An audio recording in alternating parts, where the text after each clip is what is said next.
My name is Christian Huggel. I'm a professor at the University of Zurich.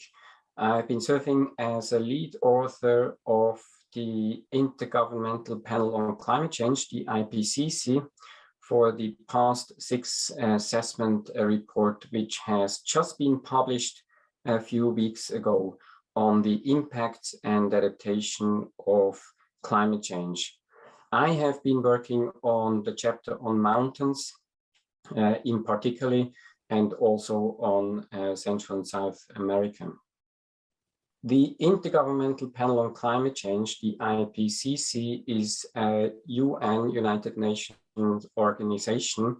I would call this a boundary organization between science and policy. It assesses the state of the science in the field, in the broad field of climate change, and compiles it for policymakers so that this goes into global climate policy and serves as a very important basis for this.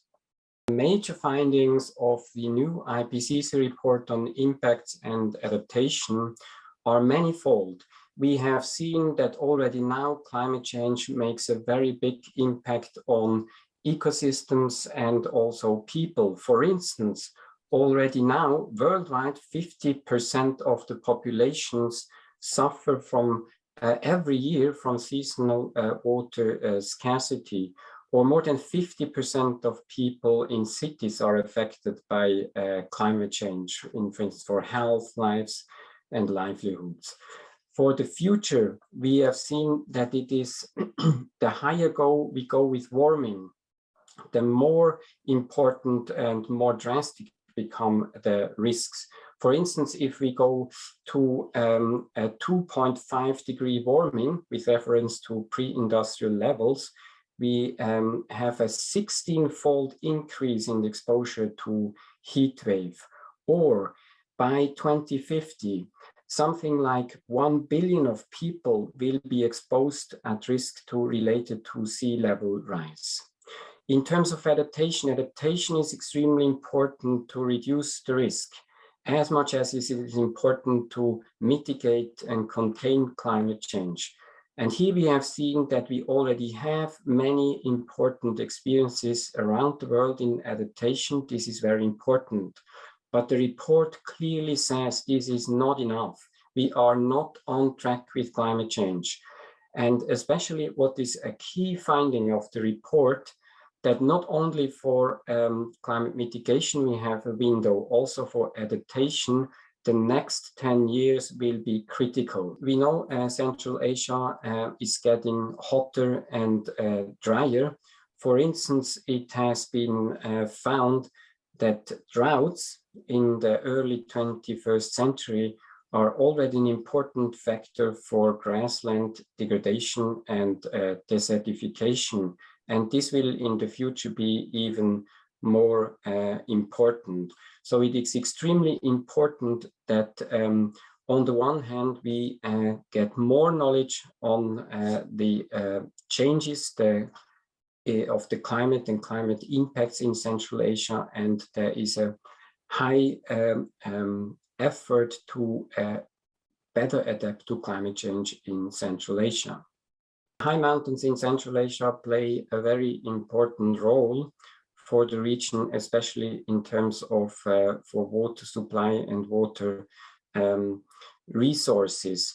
We have seen in the past that glaciers are declining, as in also all other parts of the world. So we have decreasing glaciers are shrinking. Now in the future, this will continue. There it is very critical that we can contain the warming to low levels, such as, for instance, 1.5 degrees. Because if we go to higher levels of warming, a very important fraction of the glaciers will be lost. And this will have big consequences for the water resources in the area, with many areas that are highly dependent on water that comes from the mountains. In our global assessment of dependency of regions on mountain water, Central Asia is clearly a global hotspot. Now, what that means for also for research and policy, the IPCC report is very clear that in Central Asia, we need to enhance cooperation at the regional level.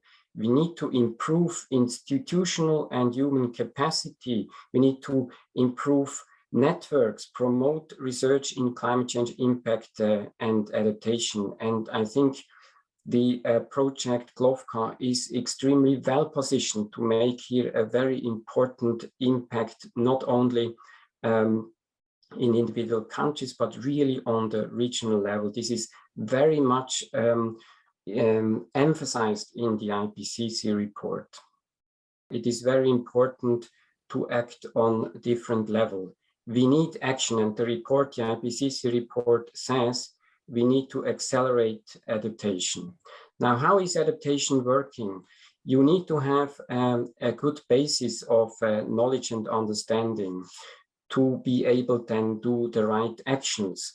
So research is important, and here clearly the report also underlines the importance of improving and fostering research at regional level to improve institutional and human capacities and networks to improve research. However, we cannot stay at this level. We need to translate it into practical action, to work with policy people, with local population, to bring it to action. So this goes all hand in hand. This is very important.